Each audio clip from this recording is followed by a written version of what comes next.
Qual é o pior tipo de falso profeta que existe? Talvez na sua mentalidade o pior falso profeta que existe seja aquele mau caráter, aquele mal intencionado que cuida que o evangelho seja causa de ganho, aquele que engana as ovelhas com o objetivo de obter lucro ou fazer negócio com o evangelho do Senhor. Talvez na sua mentalidade seja esse o pior tipo de falso profeta. Mas e se eu disser para você que no tempo moderno, nos dias atuais, nós temos um tipo de falso profeta que é muito mais danoso do que todos esses aí, que são talvez os lobos em pele de ovelha, em pele de cordeiro. Existem falsos profetas na atualidade que estão levando um número imenso de almas para o inferno. E o pior, esse tipo de falso profeta, que no meu entendimento é o pior que existe, conduz ao inferno centenas de almas e nem as almas sabem que ele é um falso profeta e nem mesmo ele sabe que ele é um falso profeta. Mas pastor, é possível que um falso profeta não saiba que ele seja um falso profeta? Pois bem, eu quero chamar a sua atenção para esse tipo de falso profeta. Abra sua Bíblia no livro de 1 Timóteo, no capítulo 4. 1 Timóteo, no capítulo 4, no versículo 1, que diz assim: mas o Espírito expressamente diz que nos últimos tempos apostatarão alguns da fé. Olha, então isso que está acontecendo aqui, essa recomendação que o Espírito expressamente diz, é uma característica dos últimos tempos, ou seja, é do tempo final. Então, se nós acreditamos que nós estamos nos últimos tempos, essas características não são para os dias anteriores, mas para os dias atuais. E aí, lendo todo o texto, diz assim: mas o Espírito expressamente diz que nos últimos tempos apostatarão alguns da fé, dando ouvidos a espíritos enganadores e a doutrinas de demônios. Talvez na sua concepção apostatar da fé seja se desviar. Aquele irmão que se desviou, que fraquejou, caiu no pecado, se afastou da igreja. Talvez no seu entendimento esse seja o apóstata. No entanto, a apostasia é algo completamente diferente de desviar-se da fé. Apostatar é um abandono da verdade. O apóstata é aquele que abandona a verdade por receber um novo ensinamento. Olha o que está dizendo o texto: que aqueles que vão apostatar da fé, eles vão dar ouvidos a espíritos enganadores e a doutrinas de demônios. Então, o apóstata não é aquele que desvia-se, muito pelo contrário, ele começa a ter uma nova concepção a respeito da verdade. Ele abandona a doutrina, a sã doutrina que é conforme os apóstolos, que é conforme o Senhor, e ele abraça um outro conjunto de doutrinas e ele as toma como verdade. Mas não para por aí. Olha o que diz no versículo 2: pela hipocrisia de homens que falam mentiras, tendo cauterizado a sua própria consciência. Então, olha, eles estão falando mentiras, mas estão falando mentiras sem saber que estão falando mentiras. Por quê? Porque eles estão com a consciência, com a mente deles cauterizadas por causa dos ensinos de demônios, por causa de espíritos enganadores. Então, olha, aqui nós estamos falando de uma qualidade de profetas ou de pregadores que abandonaram a fé genuína, apostataram da sã doutrina e abraçaram um conjunto de ensinamentos e de doutrinas que são espúrios, que são contrários à verdade e que são transmitidos por espíritos enganadores que ensinam doutrinas de demônios. O que você acha disso? Olha que terrível. Olha o que diz a Bíblia em Mateus, capítulo 7, Mateus, capítulo 7, lá no versículo 22, diz assim, Mateus 7, 22. Muitos me dirão naquele dia: Senhor, Senhor, não profetizamos nós em teu nome? E em teu nome não expulsamos demônios?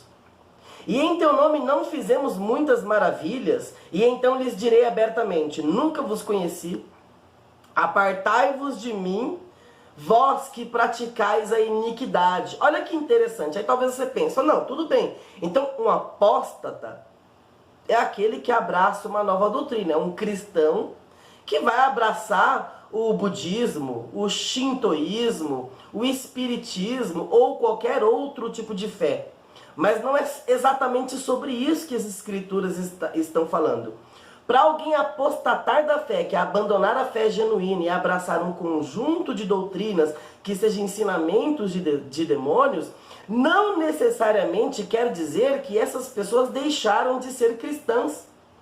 Inclusive, ela pode continuar sendo cristã com uma roupagem completamente a roupagem ortodoxa, ensinando coisas que são agradáveis aos ouvidos da massa, tá? Conforme diz, por exemplo, 2 Timóteo capítulo 4, versículo 3, onde o Paulo recomenda que o Timóteo pregue em tempo e fora de tempo. Por quê? Porque chegaria o tempo em que os homens não suportariam mais a sã doutrina. Tendo comichão nos ouvidos, eles amontoariam para si doutores conforme a sua própria concupiscência, desviando os ouvidos da verdade, apegando-se às fábulas. Esses aí são apóstatas, tá? São apóstatas. Pessoas que têm uma mensagem, doutores, pregadores, que têm uma mensagem mais agradável aos ouvidos dos ouvintes. E aqui no texto de Mateus capítulo 7, versículo 22, o interessante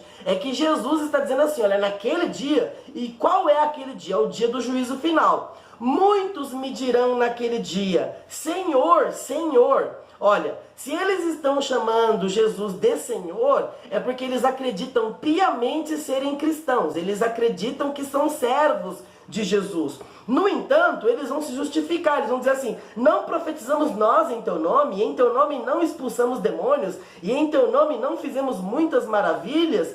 E a despeito deles chamarem Jesus de Senhor, e a despeito deles justificarem a vida deles com muitas obras perante Jesus, Jesus vai dizer abertamente para eles, apartai-vos de mim, vocês que praticam iniquidade, porque eu nunca conheci vocês. Olha que interessante, Jesus vai condenar eles no juízo final, e eles vão ficar tão chocados, tão contrariados com isso, que eles vão tentar justificar, argumentar contra a decisão de Jesus, dizendo, Senhor, eu sou cristão, olha lá, em teu nome eu profetizei, em teu nome expulsei demônios, em teu nome eu fiz maravilhas. Como que o Senhor está dizendo que não me conhece? Como que o Senhor está me condenando?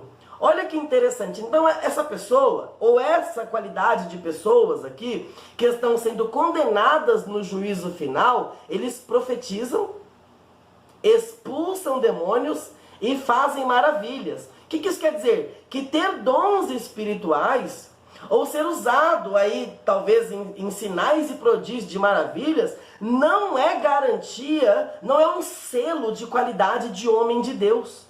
Então alguém pode profetizar, alguém pode expulsar demônio, alguém pode fazer maravilhas em nome de Jesus e ainda assim ser condenado, e ainda assim estar condenado. Talvez alguém pode argumentar, como uma vez argumentou o Hernandes Dias Lopes, que essas pessoas são pessoas que serviram ao Senhor piamente, serviram ao Senhor no momento da vida delas, muito fiéis ao Senhor, só que aí elas desviaram da fé e foram condenadas. Mas olha, a Bíblia não está falando sobre isso. Eles não se enxergam como desviados, tanto é que no dia do juízo, ao serem condenados, eles vão se justificar perante o Senhor. E por que vão se justificar? Porque no entendimento deles, eles mereciam a salvação. No entendimento, na concepção deles, eles serviam ao Senhor. Eles eram servos do Senhor Jesus Cristo, não obstante o Senhor condená-los-á, enviando-os ao inferno, dizendo para eles se apartarem dele, porque ele não os conhece. Mas o que é mais interessante aqui é que eles profetizam, expulsam demônios e fazem maravilhas. Uma pessoa que profetiza, expulsa demônio e faz maravilha, está fora ou está dentro da igreja? Se ele está dentro da igreja, onde ele está? Qual a posição dele dentro da igreja? Ele está sentado no banco lá atrás ou ele está no púlpito lá na frente? Uma pessoa que profetiza, expulsa demônios e faz maravilhas em nome de Jesus. Olha lá. Então uma pessoa que expulsa demônios, faz maravilhas e profetiza, está lá no púlpito. Ele está pregando, mas olha, se ele está pregando e ele está condenado, quer dizer então que ele crê numa coisa, que ele acha que é o evangelho, mas não é o evangelho. Note bem que esse cara não é um falso profeta mal intencionado. Porque se ele fosse um falso profeta mal intencionado, ele jamais se justificaria perante o Senhor. Você entende que o falso profeta, o ladrão, o bandido consciente, aquele que engana, que solapa as verdades das Escrituras para conduzir o povo de uma forma, para manipular o povo ao seu bel prazer. Esse cara, você acha que ele vai se justificar perante Deus no dia do juízo? Com certeza não, mas a Bíblia aqui está tratando de um tipo de profeta que profetiza, expulsa demônios, faz maravilhas e no entendimento dele ele está salvo. No entendimento dele, ele é um bom profeta, ele é um bom pregador.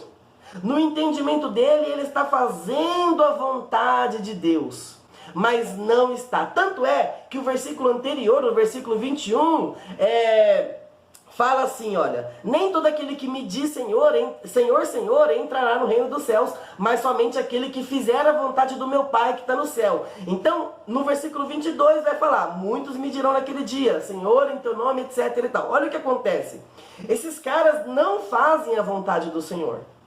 Eles não fazem a vontade do Senhor, mas eles pensam que estão fazendo a vontade do Senhor. E o que vai acontecer com eles? Eles serão condenados. E quantos profetas na atualidade nós temos assim? Pessoas que não ensinam mais as Escrituras. Profetas que substituíram a palavra pecado pela palavra problema. Pessoas que substituíram a palavra renúncia, pregadores, profetas, que substituíram a palavra renúncia pela palavra conquista, pela palavra vitória, e que deram uma nova roupagem para a vida vitoriosa do cristão. Porque qual é a vida vitoriosa do cristão? A vida vitoriosa do cristão é abandonar esse mundo. É ter uma vida íntegra perante o Senhor e possuir os céus, alcançar a vida eterna. Essa é a grande vitória que um cristão pode obter. Mas esses novos profetas, ou esses novos falsos profetas, substituirão a percepção, o conceito de uma vida vitoriosa no momento do retorno de Jesus, no momento de novos céus e nova terra, para uma vida vitoriosa aqui, uma vida regalada de muitos bens, de muitas conquistas, inclusive alguns deles ensinando que é possível sim você ganhar a alma e ganhar o mundo. Querido, toma cuidado com aquele que profetiza aquilo que não está nas Escrituras. Agora, deixa eu dar para você um conselho sobre como você vai identificar o falso profeta, tá? Olha, o que caracteriza o falso profeta não é o profeta, é a profecia, tá? E o que é a profecia? A profecia é as Escrituras. Profetizou conforme as Escrituras, proferiu as Escrituras, porque na Bíblia o profeta é aquele que carrega a profecia, aquele que profere a profecia. A profecia são as Escrituras, tá? Então, o que qualifica alguém como um bom profeta?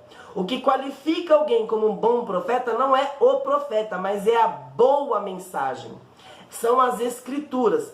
Ensinou as Escrituras, é um bom profeta. Não ensinou as Escrituras, mas é carismático, mas parece gente boa, parece gente fina. Não ensinou as Escrituras, é um falso profeta. Então, querido, tome muito cuidado, porque nunca houve um tempo em que a massa evangélica, a massa cristã foi tão enganada, foi tão surrupiada pelos agentes das trevas que estão completamente possuídos pelas forças de Satanás, estão com a mente cauterizada, são incapazes de refletirem a respeito da verdade e abraçaram doutrinas de demônios. Tome muito cuidado com o falso profeta moderno, porque senão ele vai enganar você.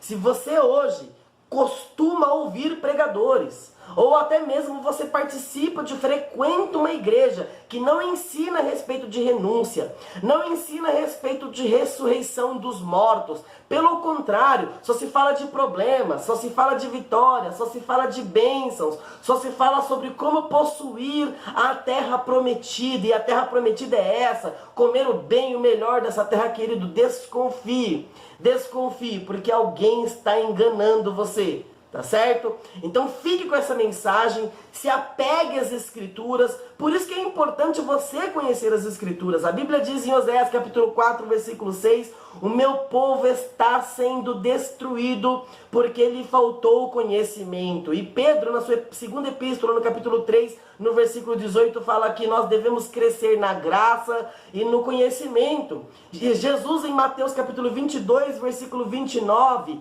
diz que nós erramos, ou aquela geração errava por não conhecer as escrituras e nem o poder de Deus. Outra vez, Jesus fala em João capítulo 5, versículo 39, examinai as escrituras, porque vós cuidais a ver nelas a vida eterna, e são elas que testificam de mim. Outra vez, para finalizar, João, capítulo 7, versículo 38, onde Jesus fala: quem crer em mim, como diz a Escritura, tá? Tem que ser como diz a Escritura. Se você crê em Jesus de uma forma alienada às Escrituras, diferente do que diz as Escrituras, você será condenado.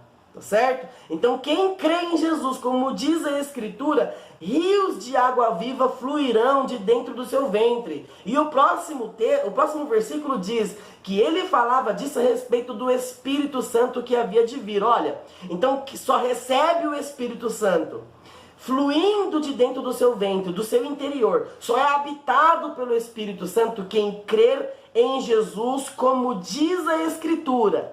Creu em Jesus de uma forma diferente do que diz a Escritura, não creu no Jesus bíblico, não vai herdar a salvação por meio de Cristo. Então isso é muito sério. O risco que você corre não é o risco de ficar desempregado. O risco que você corre não é o risco de viver mal aqui nessa terra. O risco que você corre é de dormir numa cama macia e acordar no fogo do inferno. O risco que você corre é de ganhar o mundo e perder a sua alma por toda a eternidade. Então fique com essa palavra. Se você achou o conteúdo desse vídeo relevante, compartilha com os seus contatos. Já deixa o seu like, clica aí no joinha, tá certo? Se inscreve no canal, nos ajude a alcançar 1000 inscritos aqui no canal Fé que Pensa, para que cada vez mais o conteúdo desse canal chegue a um número maior de pessoas, para que nós possamos abençoar aí um número maior de pessoas em nome de Jesus Cristo, viu? Que Deus abençoe você, fique na paz.